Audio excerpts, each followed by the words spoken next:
is day 3 of programming mastery class. Today we will learn about decision control statements. And what is decision control statement? So आप सभी जानते हैं कि चाहे real life हो या फिर प्रोग्रामिंग हो, हमको डिसीजन कंट्रोल करना ही पड़ता है कहीं ना कहीं। डिसीजन का सिचुएशन आएगा ही आएगा। और डिसीजन होता क्या है? हमारे सामने हमेशा कुछ ना कुछ सिचुएशन होते हैं, उसके अकॉर्डिंग हमको कुछ डिसीजन लेना पड़ता है कि हमको क्या करना है। बस यही हमारा डिसीजन कंट्रोल। जैसे कि आप लोगों ने वेबसाइट में देखा होगा कि हम पासवर्ड और यूजर आईडी इंटर करते हैं और जब वो रॉन्ग होता है तो हमको एक एरर मैसेज शो होता है, लेकिन अगर वो करेक्ट होता है तो हमको आगे प्रोसीड करने दिया जाता है। तो ये जो दो अलग अलग कंडीशन है, यही होगा डिसीजन मेकिंग, जो कि पर्टिकुलर सिचुएशन के अकॉर्डिंग डिसाइड होता है रन टाइम में। ओके, एक रियल लाइफ एग्जांपल अगर देखें तो जैसे कि आप लोग सपोज आप एक मार्केट जा रहे हो और आपके पास डिसीजन लेने के लिए कुछ कंडीशन होंगे, जैसे कि if you have less than 50 rupees then get some eggs, else if you have less than 100 rupees then get some paneer.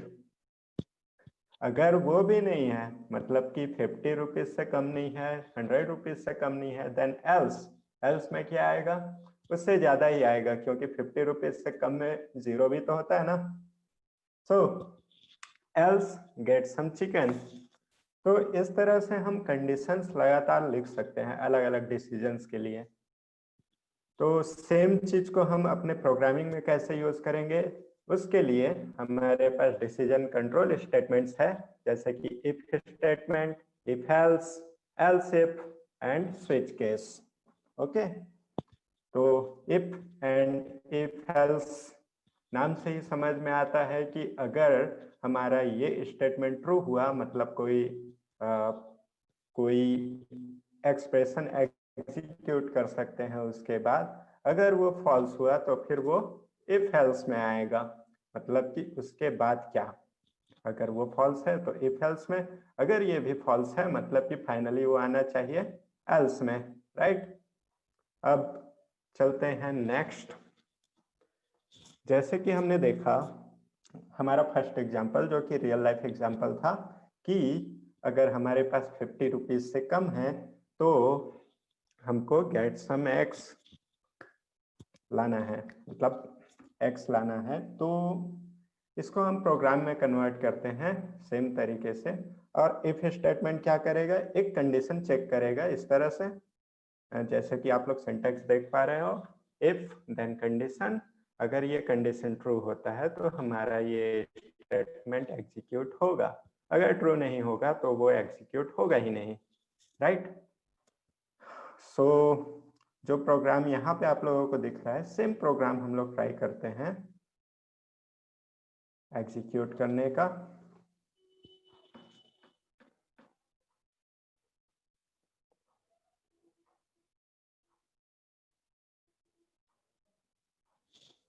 Okay,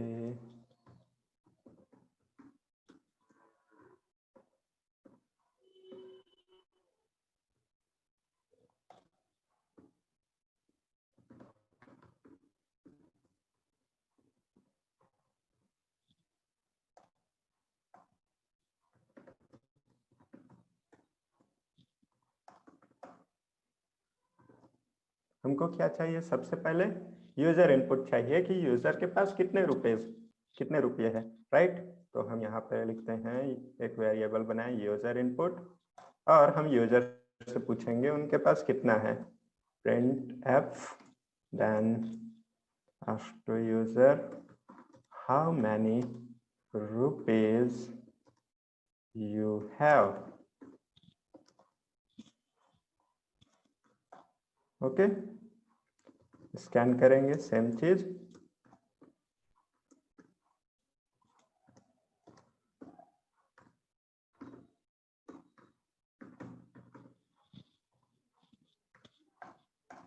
scan तो हो गया।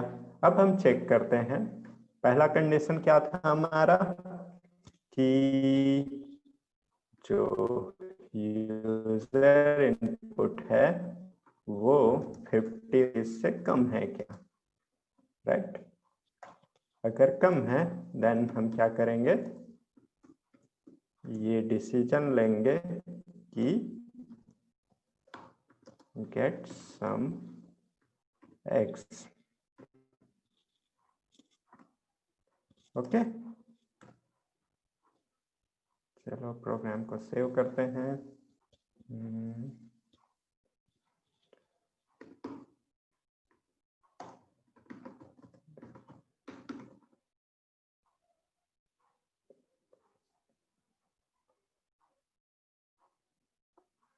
then compile, execute। अब हम देते हैं इनपुट में 40, क्योंकि ये 50 से कम है इसलिए हमको आउटपुट मिला गेट सम एग। ओके, अब फिर से एग्जीक्यूट किया हमने और इस बार देते हैं 70। कोई आउटपुट नहीं मिला क्योंकि वो डिसीजन अभी लेने के लिए हमने प्रोग्राम में लिखा ही नहीं है ना। तो इस तरह से वर्क करता है हमारा इफ स्टेटमेंट, जो कि कंडीशन ट्रू होने पे ही अपने आगे के स्टेटमेंट को एग्जीक्यूट करता है। और अगर हम इसके आगे कोई और स्टेटमेंट लिखेंगे, जैसे कि सपोज हम बताना चाहते हैं कि यहाँ पे हमारा प्रोग्राम एंड हो रहा है, प्रोग्राम एंड। ओके, तो ये कब एग्जीक्यूट होगा, चाहे कंडीशन ट्रू हो या फिर फॉल्स हो। तो इफ के अंदर है वो हर बार होता है, इफ स्टेटमेंट ट्रू हो या फिर फॉल्स हो। ओके, फॉल्स होने के लिए 90 दिया मैंने, तो भी प्रोग्राम एंड आया, बट वो स्टेटमेंट नहीं आया जो कि इफ स्टेटमेंट के ठीक बाद आता है। मतलब कि हमारा वही स्टेटमेंट इफ के अंदर आएगा जो एग्जैक्ट उसके बाद लिखा हुआ होगा। इससे फर्क नहीं पड़ता है कि हम कितना स्पेस देते हैं, हम डायरेक्ट ऐसे भी लिख सकते हैं या फिर एंटर करके इसको प्रॉपर फॉर्मेट में रख सकते हैं। ओके,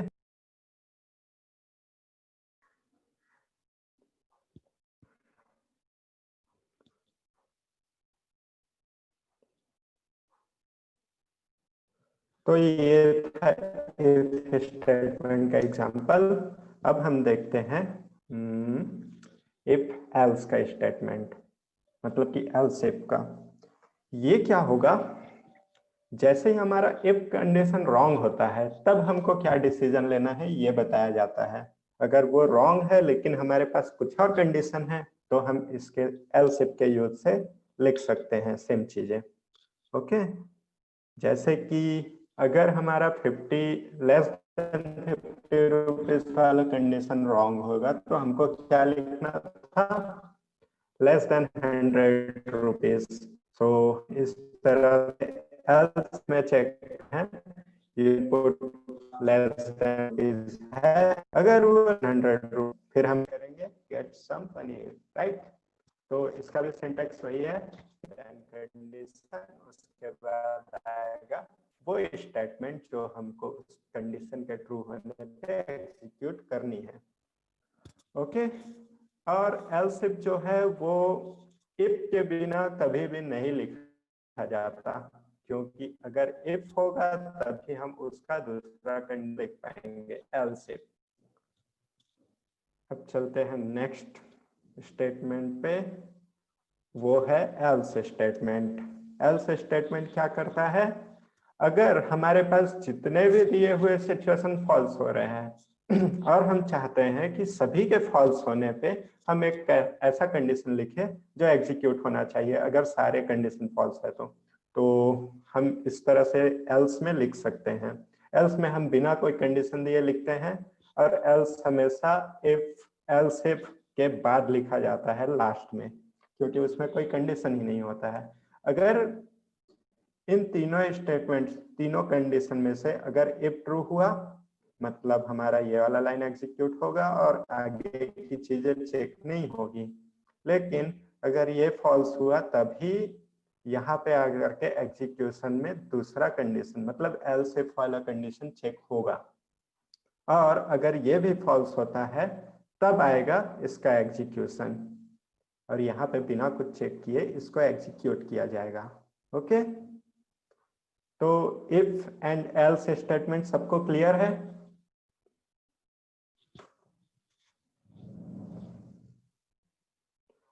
सेम चीज प्रोग्राम के थ्रू देखते हैं एक बार। ओके, तो ये था हमारा इफ। अब हम इसको लिखते हैं एल्स इफ हमारा सेकंड कंडीशन था user input is less than 100। Okay, अब हम यहाँ पे प्रिंट क्या करना चाहते हैं?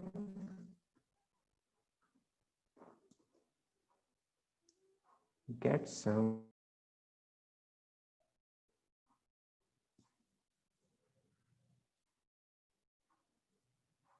ओके, गेट सम पनीर हुआ। उसके बाद फिर एल्स अगर वो दोनों फॉल्स है तो फिर क्या? देन प्रिंट एफ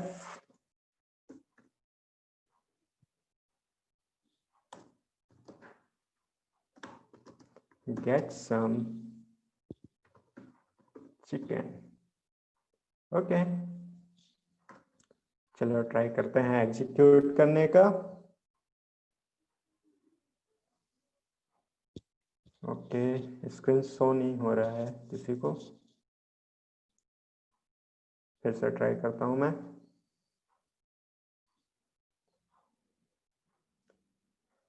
अभी शो हो रहा है सबको स्क्रीन? ओके, तो ये रहा हमारा कंप्लीट प्रोग्राम। तीनों कंडीशन है यहाँ पे, मतलब दो कंडीशन है, अगर दोनों एग्जीक्यूट नहीं हुए तो फिर दूसरा डिसीजन हमारे हाथ में होगा। ओके, तो कंपाइल किया मैंने, एग्जीक्यूट।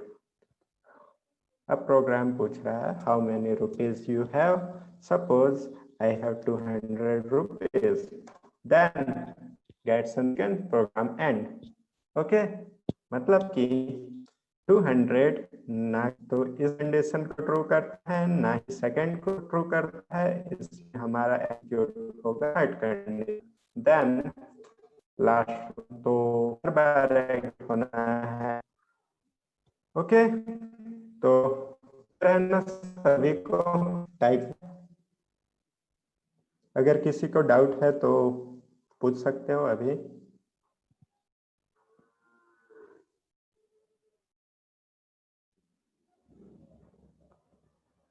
अच्छा, क्या मेरा ऑडियो सबको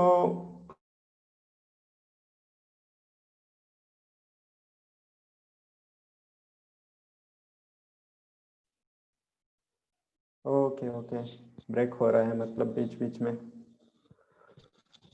ओके, तो इंटरनेट प्रॉब्लम, शायद उसका कुछ नहीं किया जा सकता अभी तो।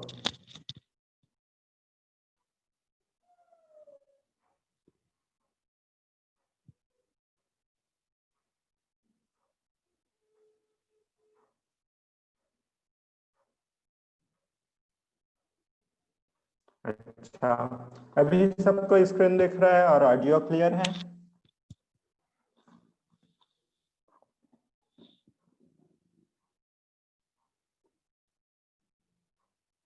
ओके, तो ये था हमारा तीनों statement, if, else if and else, जो कि नाम से ही समझ में आता है कि हम कुछ कंडीशन लिखेंगे और उसके थ्रू हमको डिसीजन कंट्रोल मिलेगा। ओके, प्रोग्राम में डिसीजन कंट्रोल हम इस तरह से कर सकते हैं। इतना क्लियर है सबको?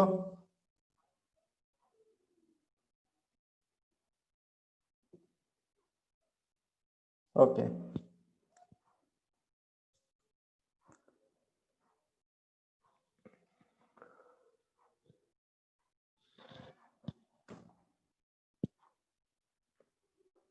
अब हम बात करते हैं कि अगर कोई कंडीशन ट्रू हुआ हमारे पास तो सिर्फ एक स्टेटमेंट क्यों? अगर हमको मल्टीपल स्टेटमेंट एग्जीक्यूट करना है तो क्या किया जाए?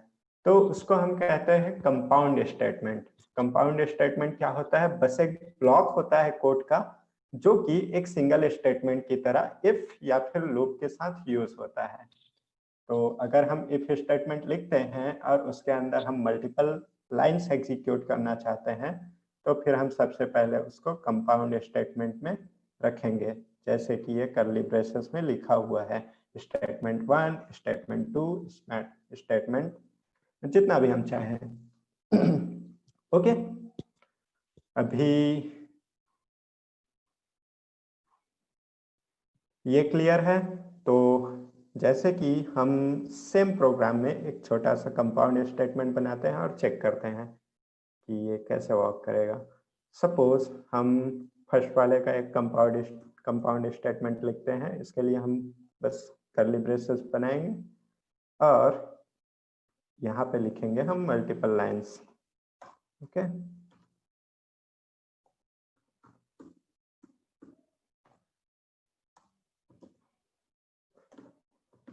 This is second line.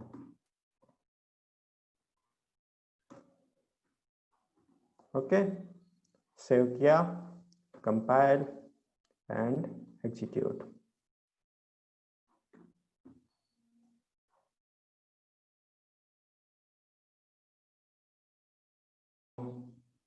अभी हमारा बस 5 मिनट में फिर से मीटिंग एंड होने वाला है। आप लोग सेम लिंक से ज्वाइन करना, ठीक है? तब तक ये कंफर्म कर दो कि आप लोग कंपाउंड स्टेटमेंट क्लियर हुआ। टाइप आई जिनको क्लियर हो गया।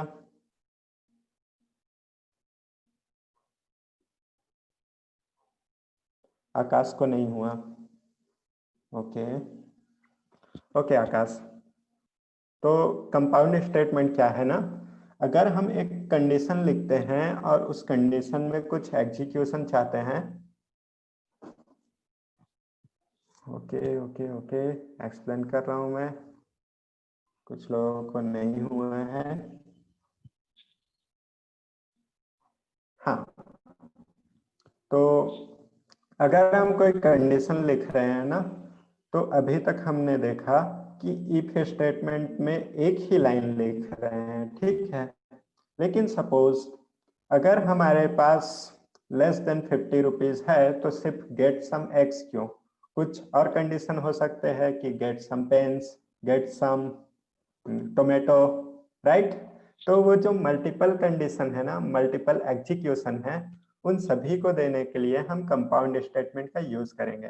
कंपाउंड स्टेटमेंट क्या है? बस एक ब्लॉक ऑफ कोड है। वो ब्लॉक ऑफ कोड जो हम एक पर्टिकुलर सिचुएशन के लिए पूरा का पूरा कोड एग्जीक्यूट करना चाहते हैं। तो जैसे कि हमने यहाँ पे देखा, एक छोटा सा प्रोग्राम जो हमारे पास पहले ही प्रोग्राम था, उसमें फर्स्ट कंडीशन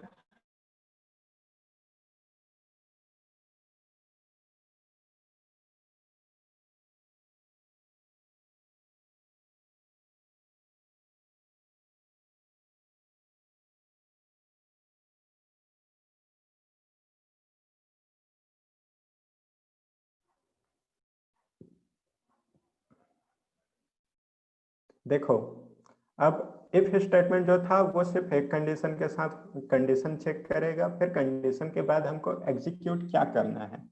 एग्जीक्यूट करना है अगर एक सिंगल लाइन तो हम इस तरह से लिख सकते हैं, राइट? अगर हमारे पास मल्टीपल लाइन है सिर्फ एक कंडीशन के लिए तो फिर हम क्या करेंगे?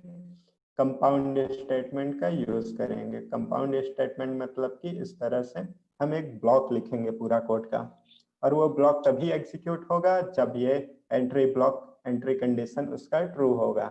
अगर एंट्री कंडीशन फॉल्स होता है मतलब ये पूरा कोड एग्जीक्यूट ही नहीं होगा। ओके, अब क्लियर है कंपाउंड स्टेटमेंट सबको?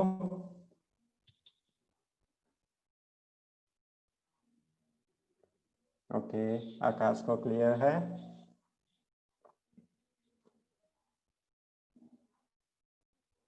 रोहित को भी क्लियर है?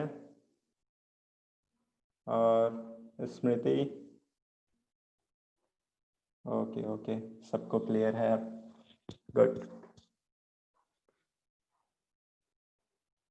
तो ये था हमारा कंपाउंड स्टेटमेंट, जिससे कि हम मल्टीपल लाइंस लिख सकते हैं एक ही कंडीशन के लिए, पूरा ब्लॉक ऑफ कोड बना सकते हैं। अब बात करते हैं फ्लो डायग्राम की। ओके, फ्लो डायग्राम क्या होता है? एक ग्राफिकल रिप्रेजेंटेशन होता है हमारे प्रोग्राम का या फिर हमारे लॉजिक का। जो भी लॉजिक हम सोच रहे हैं उसको ग्राफिकली कैसे रिप्रेजेंट किया जाए एक डायग्राम में, वो होता है फ्लो डायग्राम। और उसके कुछ सिंबल्स है, सिंबल जैसे कि स्टार्टिंग पॉइंट के लिए हम इस तरह से यूज करते हैं। एरोज ये डिफाइन करता है कि एग्जीक्यूशन कहाँ से कहाँ हो रहा है, फ्लो एक्चुअल में फ्लो डिफाइन करता है वो। उसके बाद है इनपुट आउटपुट के लिए हम यूज करेंगे ये वाला। और सबसे जरूरी, अगर हम कोई डिसीजन लिख रहे हैं, डिसीजन मतलब कि जो इफ स्टेटमेंट है ना, उसको लिखने के लिए हम यूज करते हैं डायमंड शेप। ओके, तो जैसे कि हमने यहाँ पे प्रोग्राम में लिखा है, प्रोग्राम में क्या है, ये कंडीशन, तो ये वाला कंडीशन आएगा डायमंड शेप के अंदर। बट क्योंकि ये एग्जीक्यूशन है, एक प्रोसेस है, इसलिए ये आना चाहिए रेक्टेंगल ब्रैकेट में, ये वाला। एंड जहाँ पे हम स्कैन करते हैं वो होगा इनपुट आउटपुट वाला प्रोसेस। ओके, तो ये है फ्लो डायग्राम। अब बात करते हैं फ्लो डायग्राम क्यों जरूरी है। सबसे जरूरी बात कि हमारे प्रोसेस का एक डॉक्यूमेंटेशन प्रिपेयर होता है, बट उससे भी ज्यादा इम्पोर्टेंट कि ये लॉजिक बिल्डिंग में हेल्प करता है। हम अगर किसी भी लॉजिक पे वर्क करना चाहते हैं तो डायरेक्ट प्रोग्राम में लिखने से बहुत सारी गलतियां होंगी, तो हम अपने लॉजिक को इस तरह से डायग्राम में पहले प्रिपेयर कर सकते हैं, और ये हमको हमारे एनालिसिस को इम्प्रूव करने में हेल्प करता है। हम किसी भी प्रोग्राम को सोच करके, किसी लॉजिक को सोच करके उसको डायग्राम में बना करके थोड़ी देर के लिए एनालाइज कर सकते हैं कि इसमें क्या क्या गलतियां आगे चल करके हो सकती है, या फिर ये हमको सही आउटपुट देगा कि नहीं देगा। ये सारी चीजें हम एनालाइज कर सकते हैं। ये एक कंटिन्यूअस इम्प्रूवमेंट है कि हम कोई प्रोग्राम लिखे, एक छोटा मॉड्यूल हमने बनाया, उसको हम और भी बड़ा करना चाहते हैं, तो हमको बार बार प्रोग्राम में घुसने की जरूरत नहीं है। हम डायरेक्टली अपने डायग्राम में देख करके सारी चीजें एनालाइज कर सकते हैं और अपने लॉजिक को और भी इम्प्रूव कर सकते हैं। ओके, एंड अगर हम किसी को ट्रेनिंग देना चाहते हैं कि हमारा जो भी लॉजिक है वो हम सिखाना चाहते हैं, कोई मॉड्यूल तैयार किया है हमने, उसको हम किसी को सिखाना चाहते हैं, कैटी करना चाहते हैं, तो उसके लिए सबसे ज़्यादा हेल्पफुल होगा ये। हम डायरेक्ट प्रोग्राम दिखा करके किसी को नहीं समझा सकते ना सारा लॉजिक। एंड अगर सबसे जरूरी बात, अगर हमारे प्रोग्राम में कोई प्रॉब्लम आता है हमारे लॉजिक में, तो ट्रबल शूट करने में सबसे ज़्यादा हेल्प करता है। कैसे? क्योंकि हम सिर्फ डायग्राम से ही देख पाएंगे कि हमारा लॉजिक सही है कि नहीं, हमको प्रोग्राम का एक एक लाइन पढ़ने का जरूरत नहीं पड़ेगा। तो अब जब आप लोग कोई भी लॉजिक लिखोगे, कोई भी प्रोग्राम लिखोगे, तो कोशिश करना कि सबसे पहले उसका एक फ्लो डायग्राम प्रिपेयर हो। जब वो फ्लो डायग्राम बनेगा ना, तो आपका लॉजिक इम्प्रूव होते जाएगा, प्रोग्राम में पकड़ बढ़ते जाएगा। फिर आप लोग प्रोग्राम को डायरेक्ट कोड के नजरिए से नहीं देखेंगे, आप लोग लॉजिक के नजरिए से देखेंगे, राइट। अब बात करते हैं जो इफ स्टेटमेंट हमने लिखा उसका फ्लो डायग्राम क्या हो सकता है। तो देखो, इफ स्टेटमेंट क्या करता है, एक कंडीशन चेक करता है, इसलिए ये डायमंड शेप में है। अगर ये कंडीशन ट्रू हुआ तो फिर ये तरह से, और हमारा वाला बॉडी एग्जीक्यूट होगा। अगर ये इफ स्टेटमेंट फॉल्स हुआ, मतलब डायरेक्ट वो वहां जाएगा जो इफ स्टेटमेंट के बाद लिख। हम आगे बढ़ते हैं। तो ये था हमारा इफ स्टेटमेंट का फ्लो डायग्राम। इसी तरह से हम बना सकते हैं अगर else if लिखते हैं तो। else if का डायग्राम कुछ इस तरह से होगा कि एक कंडीशन है जो कि if का कंडीशन है, अगर ये ट्रू हुआ देन हमारा कोड वर्क एग्जीक्यूट होगा जो कि if के अंडर में है, लेकिन अगर वो फॉल्स हुआ तब ही हमारा else वाला बॉडी एग्जीक्यूट होगा, राइट। तो इस तरह से हमारा फ्लो डायग्राम है। एंड चाहे ट्रू हो या फिर फॉल्स हो, फिर हमारा फाइनल लाइन जो कि एंड प्रोग्राम था वो तो एग्जीक्यूट होगा ही, इसलिए दोनों का एरो देखो लास्ट में एक साथ मिलकर के आगे बढ़ता है। ओके, तो इफ एल्स स्टेटमेंट क्लियर। अब हम बात करते हैं स्विच केस की। स्विच स्टेटमेंट,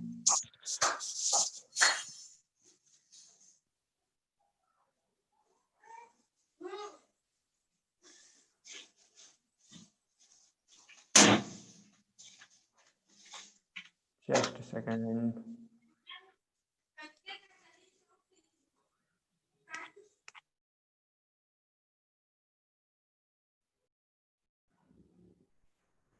ओके, तो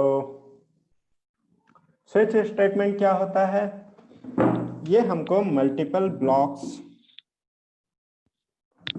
में कंडीशन लिखने का मतलब कि अगर हमारे पास बहुत सारे अल्टरनेटिव्स हो जो कि कांस्टेंट वैल्यू पे डिपेंड करते हैं, तो फिर हम एक ऐसा स्टेटमेंट लिख सकते हैं जो कि हमारे सारे अल्टरनेटिव्स को चेक करे। ये एक्चुअली हम इफ एल्स स्टेटमेंट के साथ भी कर सकते हैं, लेकिन वो थोड़ा कॉम्प्लेक्स लगता है एंड स्विच में ये इजी एंड रीडेबल फॉर्म में होता है। तो इसलिए स्विच केस हम तब यूज करते हैं जब हमारे पास कुछ कांस्टेंट्स वैल्यू हो एंड अल्टरनेटिव्स हो बहुत सारे। जैसे कि अगर हमारे पास इस तरह से प्रोग्राम स्टार्ट हुआ और हम चेक करना चाहते हैं केस 1, अगर यस हुआ तो हम एग्जीक्यूट करेंगे स्टेटमेंट 1, अगर ये नो हुआ तो हम चेक करेंगे केस 2 देन स्टेटमेंट 2, अगर कोई भी सही नहीं है तो फिर हम आएंगे डिफॉल्ट में एंड एग्जीक्यूट करेंगे अपना डिफॉल्ट वाला स्टेटमेंट। फाइनली ये कोई भी स्टेटमेंट एग्जीक्यूट हो लेकिन लास्ट में वो एंड में तो जाएगा ही जाएगा। ओके, तो इस तरह से हमारा स्विच केस वर्क करता है। और इसका सिंटैक्स क्या है? हम इसको इस तरह से लिख सकते हैं, स्विच, इसके अंदर हम पास करेंगे कोई भी वेरिएबल, वो वैल्यू जो कि यूजर इनपुट आ रहा है या फिर जिसको हमको चेक करना है, जिसकी वैल्यू को, उस वैल्यू को, उसकी वैल्यू क्या क्या हो सकती है। तो केस 1 जो भी वैल्यू हो सकती है वो हम लिखेंगे यहाँ पे। ओके, केस 2 देन हम लास्ट में लिखते हैं डिफॉल्ट स्टेटमेंट। ओके, तो इस तरह से हमारा स्विच केस वर्क करता है। अब एक प्रोग्राम की बात करते हैं। अगर हम इफ एल्स के साथ लिखेंगे तो इस तरह से एक यूजर इनपुट लिया हमने, यूजर इनपुट को में अगर यूजर ने 1 एंटर किया है तो हम प्रिंट करेंगे यू हैव एंटर्ड 1, अगर यूजर ने 2 एंटर किया है then you have entered 2। Okay, तो इस तरह से एक प्रोग्राम बनाया हमने। इसमें देखो कितने सारे कंडीशन है, 1 के लिए 2, देन 3, 4, 5, फिर एक डिफॉल्ट स्टेटमेंट, अगर इनमें से कोई भी नहीं है then you have entered invalid number, क्योंकि हमने पहले ही बोला था कि please enter a number between 1 to 5। तो ये जो मल्टीपल अल्टरनेटिव्स है, सेम चीज को हम स्विच केस के थ्रू लिख सकते हैं। वो कैसे होगा? हमने सेम प्रोग्राम लिखा बट ये जो यूजर इनपुट मिला उसको हमने पास किया स्विच को, और यहाँ पे केसेस लिखे कि अगर यूजर इनपुट 1 है, case 1 1, then you have entered 1। Okay, फिर ब्रेक लगाया। ब्रेक हमको ये हेल्प करता है कि वो आगे की चीजों को चेक नहीं करेगा, वो डायरेक्ट इस ब्लॉक से बाहर आएगा, क्योंकि हमारा एक कंडीशन ट्रू हुआ, हम बाकी की चीजें क्यों चेक करेंगे, इसलिए। फिर इसी तरह हमने 2, 3, 4, 5 चेक किया और अपना आउटपुट दिया। अगर इनमें से कोई भी ट्रू नहीं होता है देन एग्जीक्यूट होगा डिफॉल्ट। ओके, तो इसका प्रोग्राम हम कैसे लिख सकते हैं ये देखते हैं। यूजर इनपुट आया हमारे पास, हम यहाँ पे चेक करेंगे। पहले हम लिखते हैं इफ एंड एल्स के साथ। इफ में हम क्या चेक करेंगे, user input is 1। Okay, then हम प्रिंट करेंगे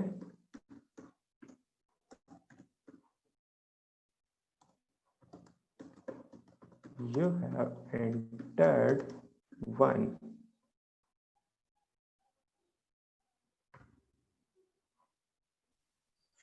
यहाँ पे हम लिखते हैं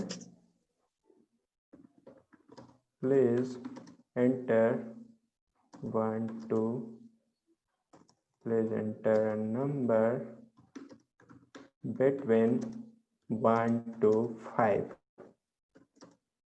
ओके, अब सेम कंडीशन हमारा होगा एल्स इफ में।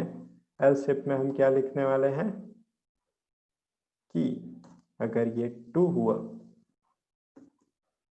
Then you have entered 2। एकदम सिंपल प्रोग्राम है। इससे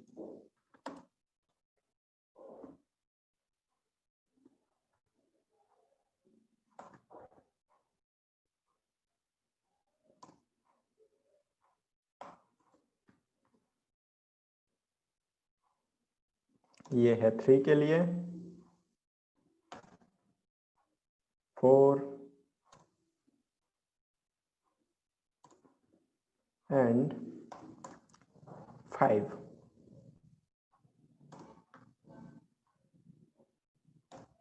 तो ये जो मल्टीपल अल्टरनेटिव्स है ना, वो थोड़े इफ एल्स में कॉम्प्लेक्स लगते हैं। वर्क ये भी सही करेगा एंड सेम तरीके से करेगा, बट इसको लिखने में देखो थोड़ा टाइम लग रहा है। लेकिन सेम चीज अगर हम स्विच केस में वर्क करें तो फिर वो काफी जल्दी और रीडेबल फॉर्म में लिखाता है। दिस इज इनवैलिड नंबर,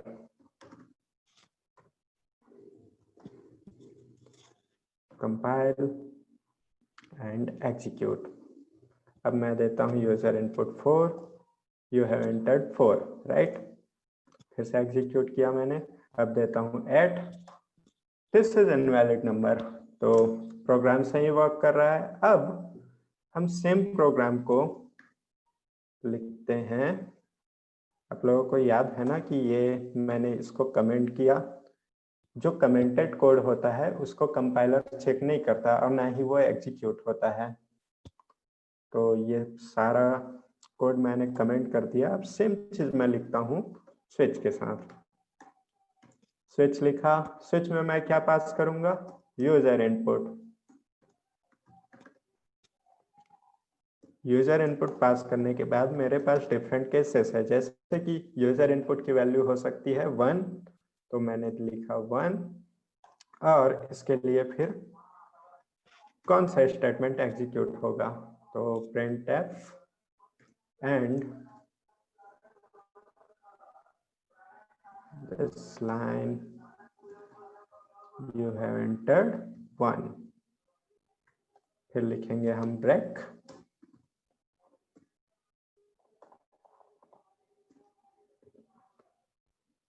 और सिमिलरली हम लिखते हैं 2 के लिए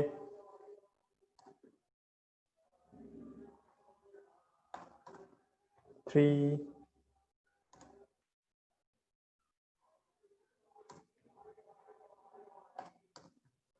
4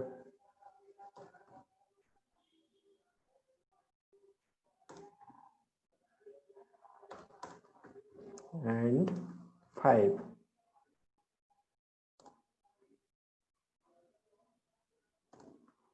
अगर इनमें से कोई भी ट्रू नहीं है, मतलब क्या एग्जीक्यूट होना चाहिए, डिफॉल्ट स्टेटमेंट। तो डिफॉल्ट को हम इस तरह से लिखेंगे।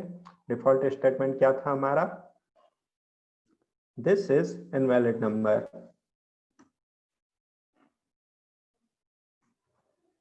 ये रहा।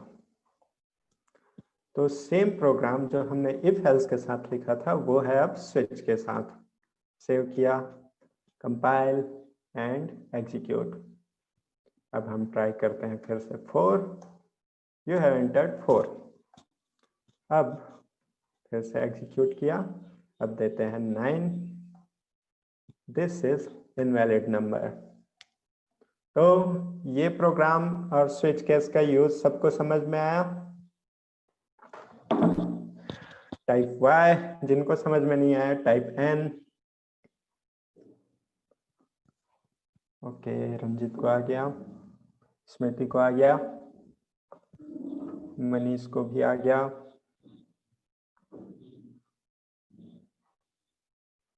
वासु, आकाश,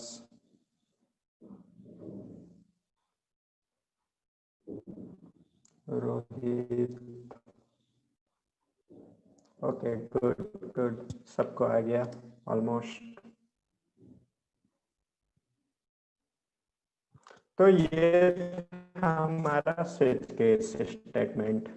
इसका आप लोगों ने फ्लो भी समझ लिया होगा कि ये बिल्कुल एकदम इजी है। केस 1, केस 2, केस 3, इस तरह से हम जितने चाहे उतने केसेस लिख सकते हैं। और लास्ट में हम लिखते हैं डिफॉल्ट केस कि अगर उन सभी में से कोई भी एग्जीक्यूट नहीं हुआ तो फिर क्या होगा। अब आप लोगों का स्विच में एक होमवर्क कि मैंने कहा था कि प्रोग्राम्स के साथ थोड़ा एक्सपेरिमेंट करके देखो। तो जैसे कि मैंने यहाँ पे ब्रेक लिखा, लेकिन मैंने आपको एग्जैक्ट बताया तो नहीं कि ये ब्रेक क्यों यूज होता है। तो ये आप लोगों को फाइंड आउट करना है कि अगर ये ब्रेक नहीं रहा तो क्या होगा, अगर डिफॉल्ट नहीं लिखा हमने तो क्या होगा। ठीक है, ये दोनों का आंसर आप लोग प्रैक्टिस करो और अपने प्रैक्टिस से फाइंड आउट करो और कल बताना। ओके,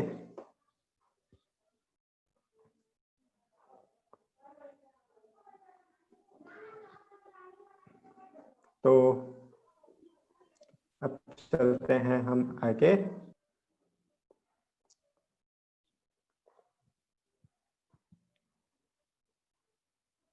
ओके, तो सबको क्लियर है आई होप। एक्सरसाइज अच्छे से करो और जो 2 प्रॉब्लम मैंने बताए जो फाइंड आउट करना है आप लोगों को, वो भी फाइंड आउट करके आप लोगों को कल बताना है। ठीक है, so thank you everyone, that's all for today and have a good day.